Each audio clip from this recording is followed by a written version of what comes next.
Hey Refuge family, how you guys doing? This is Pastor David here with Friday's Refuge Daily. I am not in my house. As you can see, I'm in my office today, which is good, or I should say the shared office space, right?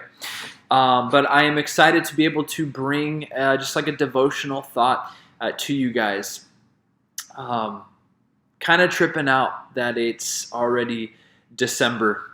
Some mornings feel like it, kind of hard to wake up because it's so cold.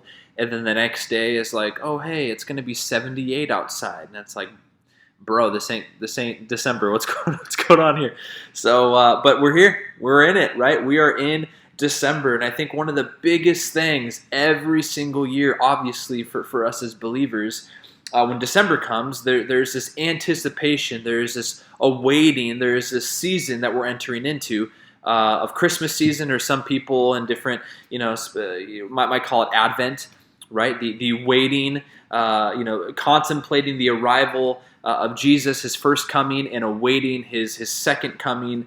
This idea of just awaiting the arrival. And so earlier on this week, I was just trying to get myself in the mindset, because sometimes it's a fight, right? You have to get yourself in the mindset of this season.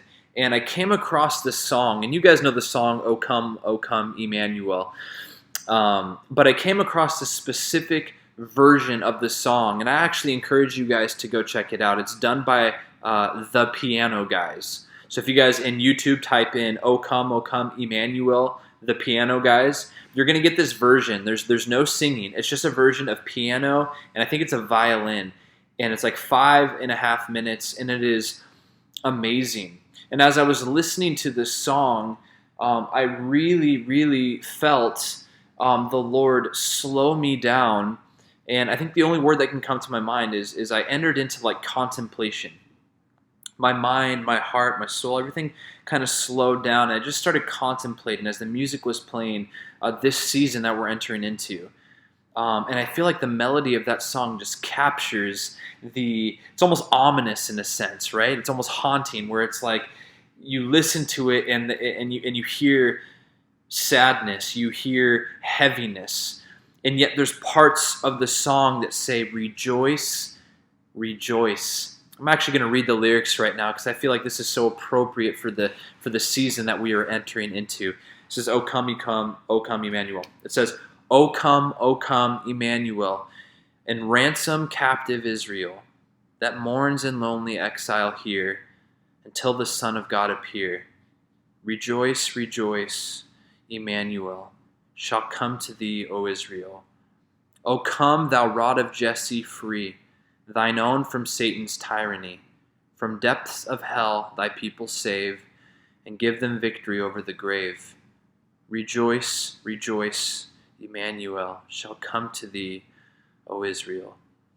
O come, thou day spring, come and cheer our spirits by thine advent here.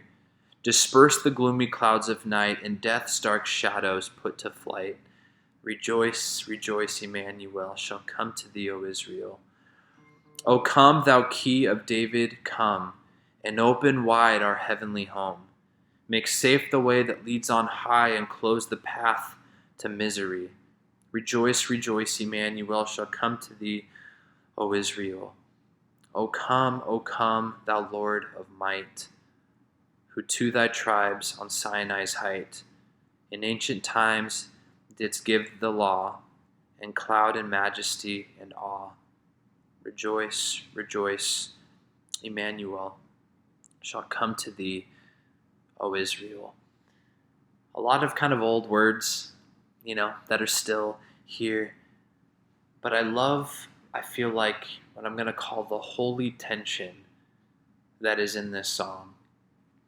Recognizing the time, and it can be dark, and it can be gloomy, and it can be hopeless in a sense, is kind of the demeanor, the tone of like, man, this is just heavy, and what is going on, and where is their hope? And even in the midst of that, there is this idea of rejoice, rejoice, Emmanuel, and the promise, Emmanuel shall come to thee, O Israel.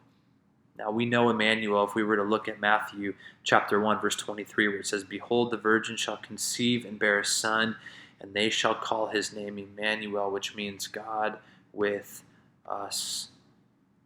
Isaiah 7:14, "Therefore the Lord himself will give you a sign. Behold, the virgin shall conceive and bear a son, and shall call his name Emmanuel." God with us. The reason why I think this song is so awesome and timeless is it's not limited to, hey, we're going through, everything is up, everything's good, right? Everything's easy in life. It's like, no, the tone, the demeanor of this song is, man, it's somber. There's stuff that's happening in the world. There's injustices that are happening. But there's a point where you are determining in your heart to say, rejoice, rejoice, Emmanuel. Rejoice, rejoice, God with us. Now for us, since God has already come, he's already saved us. If you're a believer and you've repented and you've turned from your sin and you've placed your faith and trust in Jesus and have responded to the grace that he has given, right? We are his children. So the first coming has already happened, but there is a second coming that's going to take place, and we await with expectation. And we say the same thing, O come, Emmanuel, right? Come again, just like you promised, just like you said you would. I think for this season, for this time that we find ourselves in, there is a call to contemplate. The call to contemplation, I think, is the clearest thing that we got to do in this season. There's an invitation that Jesus gives really every single day, but I would just say especially during this time to slow down, right? This year has been crazy. This year has been nuts. Just when we think, might get better, maybe it starts getting crazier again, right? We need to take this call seriously. This invitation that Jesus gives you and gives me to slow down. Like, we need to give ourselves the license to slow down. It's okay. It's okay to stop. It's okay to slow down and just to contemplate, to meditate what Jesus has done for you, what he has done for me, what he has done for your friends, what he has done for your family, just to slow down completely and contemplate this season and all it means.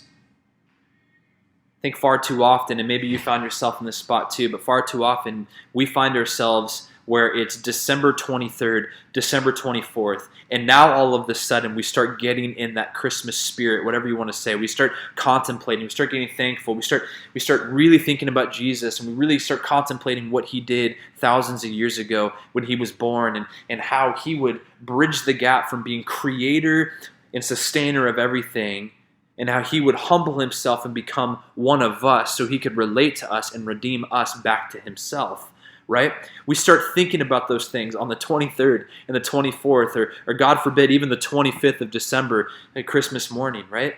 The invitation is for us today, right now, to slow down, to realize that people, thousands of years ago looked forward to the hope of the Messiah coming, and we have seen that hope come. It's been realized already. Jesus has already come. He's already died on the cross. He lives within us, right? He intercedes for us right now. This is the hope of Christmas. It's amazing. There's a psalm, Psalm 62. I'm going to read parts of it. And it kind of has this same idea of just meditate, slow down, contemplate Jesus, contemplate what he does. Psalm 62. Verse 1, "For God alone my soul waits in silence. From him comes my salvation. He alone is my rock and my salvation, my fortress. I shall not be greatly shaken." And then verses 5 through 8. "For God alone, O my soul, wait in silence, for my hope is from him. He only is my rock and my salvation, my fortress. I shall not be shaken. On God rests my salvation and my glory. My mighty rock, my refuge is God. Trust in him at all times, O people. Pour out your heart before him. God is a refuge for us." That last verse right there, I think, is where I want to close. Very interesting that a time of year, when you were kids. For the most of you, Christmas is something you guys look forward to. It's exciting. It's family. It brings back memories. Um, Good memories, and but the more studies that are done about Christmas around this time, for many people, it's very lonely. It's depressing. It's heavy. For a lot of you, it reminds you of the memories that you can't share anymore because there are loved ones who are no longer with you. There are relationships that have been severed. There have been heartaches. There are family members that are estranged. There's just so much. And on a season like this, and a holiday like Christmas, there tends to be those moments of reflecting on the heavy and the hard things. Um, Psalm 62 verse 8 says, "Trust in Him, trust in God at all times, O people. Pour out your heart before Him." God is a refuge for us. I hope this meets you where you're at right now, and I hope God, through the power of His Spirit, meets you right now where you're at with whatever it is that you're going through. Emmanuel, God with us, God with me, God with you. He sees you. I say this a lot, and it's because my heart and my soul and every part of me needs to be reminded of this.